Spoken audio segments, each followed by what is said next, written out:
12 दिन बाद कहता रसन कुछ हमर दोस्त कि चलो दोस्त हमनियो कुछ खा पी के आवल जाम, होटल में चलल जाम, देखल जाम के इतना चला दिल वसन कि गोड़ लागल हुए हमनी के दुखाई।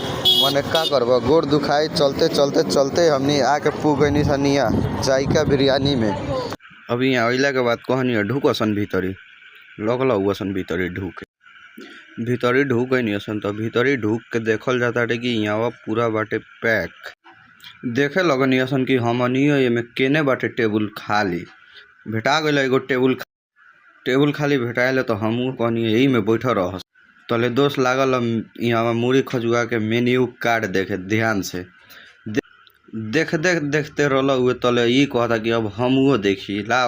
ओकरा बाद हम कहनी कि काहे हम पीछे रही, हमहू देख मेन्यूआ देख के मंगैनी असन हमनी 5 प्लेट बिरयानी।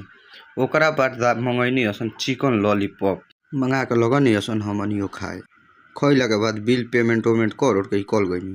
यही पर ब्लॉग समाप्त।